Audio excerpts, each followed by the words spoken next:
بسم الله الرحمن الرحيم مدحوين كوحينك دولة بنتلان أحمد علمي عثمان أنا كسباء مدحوينها دولة بنتلان وسير هذا أمنية وسير الدولة أرمها جودها فدراليسمك جانك السعيد لتليا مدحوينها حق أمنية كورنيل ياسين بشير بعض الصحافة دمانتين وحن كسلا السلام عليكم ورحمة الله وبركاته سلام كدب مدن مدحوين وحن كسر دواتا مقالة جناسية مع عاصمة جناسية دولة بنتلان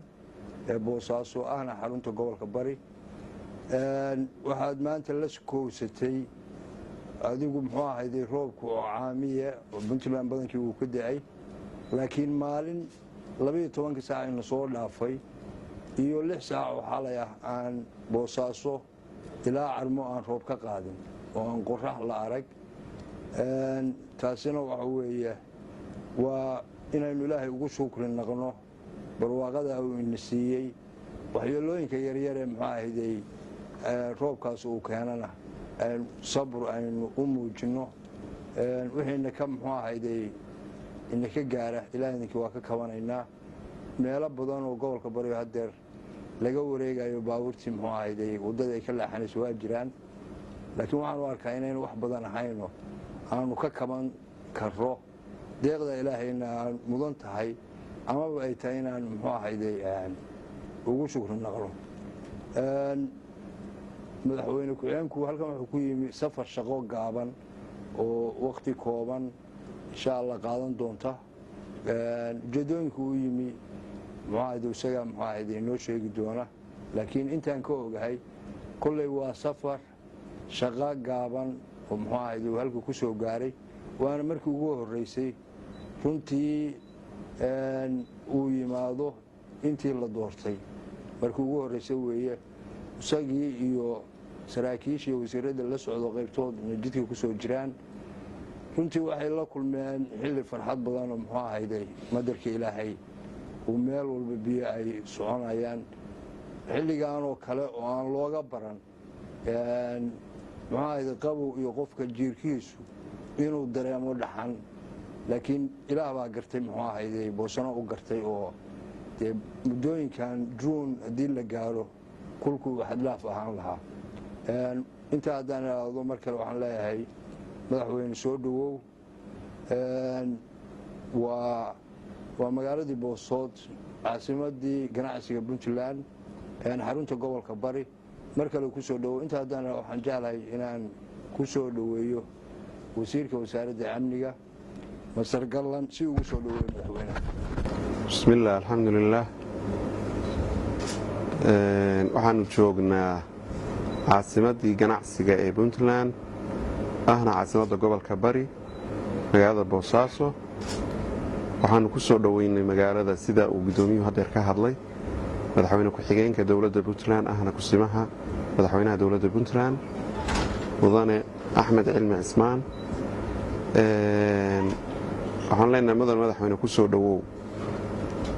magaalada boosaaso aad baanu ugu faraxsannahay horaannu u joognay mas-uuliyiin aniga iyo rag kale mas-uuliyiin ah oo gobolka muddo hadeer joogay madaxweynuhu waxa uu ku soo gaaray magaalada caasimadda gobolka bari ee boosaaso iyo deegaano kale oo gobolka ka tirsanba oo uu mari doono kormeer shaqo hadduu ilaahayno wakhti koobanna waa uu joogi doonaa hadal badan halkan iigama furro aan ahayn soo dhoweynta madaxweynaha waxaan leenahay mar labaad iyo mar saddexaad ku soo dhowow madaxweyne caasimaddii gobolka bari magaalada boosaaso aad ba umahadsantiin bismillahi raxmaan raxiim wasiirada gudoomiyaha gobolka jananada saxaafadda iyo asxaabta kale waxaan ku salaamayaa salaamta islaamka assalaamu calaykum waraxmatullaahi wabarakaatu salaan ka bacdi aad baan ugu faraxsanahay inaan imaado magaaladii boosaaso safarkayguna ulajeedkayguna wuxuu ahaa safar gaaban oo shaqo oo nasiib wanaag ama nasiib xumo ku beegmay goor habeennimo ah anigoo soo maray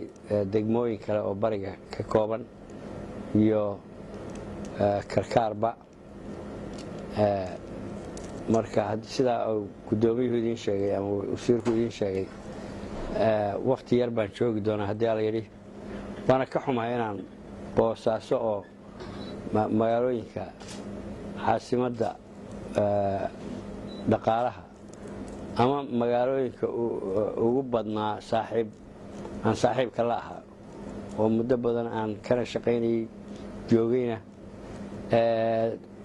aanna filayo dadka reer boosaaso ama reer bariba